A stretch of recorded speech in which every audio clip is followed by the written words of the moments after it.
வணக்கம். சற்று முன் கிடைக்கப்பெற்ற ஒரு மிக மிக முக்கியமான செய்தி ஒன்று வெளியாகியுள்ளது. திராவிட முன்னேற்றக் கழகத்தின் அமைச்சரவை மாற்றம் தற்பொழுது முழுமையான தகவல் வெளியாகியுள்ளது.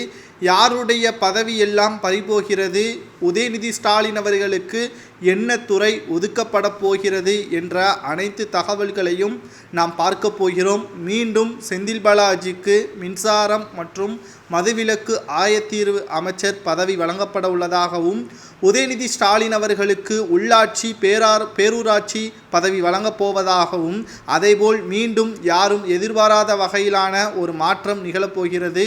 அதாவது நிதித்துறை மீண்டும் பேட்டி பழனிவேல் தியாகராஜனுக்கு ஒதுக்கப்பட உள்ளதாகவும், ஆவடி நாசர் மீண்டும் இணைக்கப்பட உள்ளதாகவும், சில முக்கியமான அமைச்சர்களது பதவி பறிக்கப்பட உள்ளதாகவும், சட்டத்துறை அமைச்சராக இருக்கக்கூடிய ரகுபதி அவர்கள் பதவி மாற்றம் செய்யப்பட உள்ளதாகவும் தகவல்கள் வெளியாகியுள்ளது.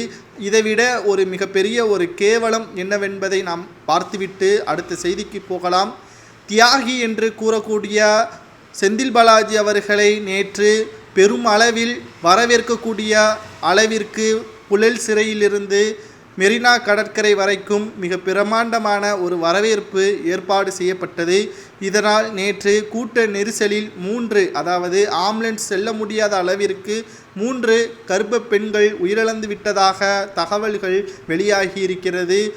தியாகி என்று செந்தில் பாலாஜியை முதல்வர் ஸ்டாலின் அவர்கள் போற்றும் விதமாக ஊழலுக்கு உறுதுணையாக இருக்கக்கூடிய ஒரே அரசு என்றால் அது திமுக தான். கருணாநிதியில் இருந்து தற்பொழுது செந்தில் பாலாஜி வரை ஊழல் என்றால் திமுக, ஊழல் செய்தவர்கள் திமுகவில் தியாகிகளாகத்தான் போற்றப்படுவார்கள் என்பதை நாம் இதன் மூலமாக பார்க்கிறோம். நிச்சயமாக ஊழல் செய்தவர்கள் தண்டனை பெறக்கூடிய வகையில்தான் மற்ற மாநில அரசுகள் செயல் திட்டம் இருக்கிறது. ஆனால் தமிழகத்தை பொறுத்தளவிற்கு ஊழல் செய்தால் அவர்கள் தியாகிகள். மலர் வளையம் வைத்து மலர்களை பறக்கவிட்டு கூட்ட நெரிசலை ஏற்படுத்தி செந்தில் பாலாஜியை அப்படி வரவேற்கணுமா என்ற ஒரு கேள்விகளும் இணையதளங்களில் முன்வைக்கப்பட்டு வருகிறது. நேற்று 3 உயிர்கள் கூட்ட நெரிசலில் உயிரிழந்திருப்பதாகவும், டிராஃபிக் ஜாம் ஏற்பட்டு உயிரிழந்திருப்பதாகவும் செய்திகள் வெளியாகியுள்ளது. அதுவும் தமிழகத்தில் அல்ல, பிற மொழி செய்திகளை தான் நம்மால் பார்க்க முடிகிறது. தமிழக செய்திகளை வெளியிட்டால் அது திமுகவின் கடும் கோபத்திற்கு ஆளாகக்கூடும் என்ற காரணத்தினால் தமிழக செய்திகள் தற்பொழுது இவ்வாறான திமுகவின் கொத்தடிமையாக இருப்பதை எப்படி நம்மால் ஏற்றுக்கொள்ள முடிகிறது? செந்தில் பாலாஜி அவர்களுக்கு மீண்டும் அமைச்சரவையில் இடம் கொடுப்பது சரியா தவறா என்பதையும், 2026 சட்டமன்ற தேர்தலில் திமுக வெற்றியடையுமா என்பதை உங்களது கருத்துக்களை கமெண்ட் வாயிலாக கூறுங்கள்.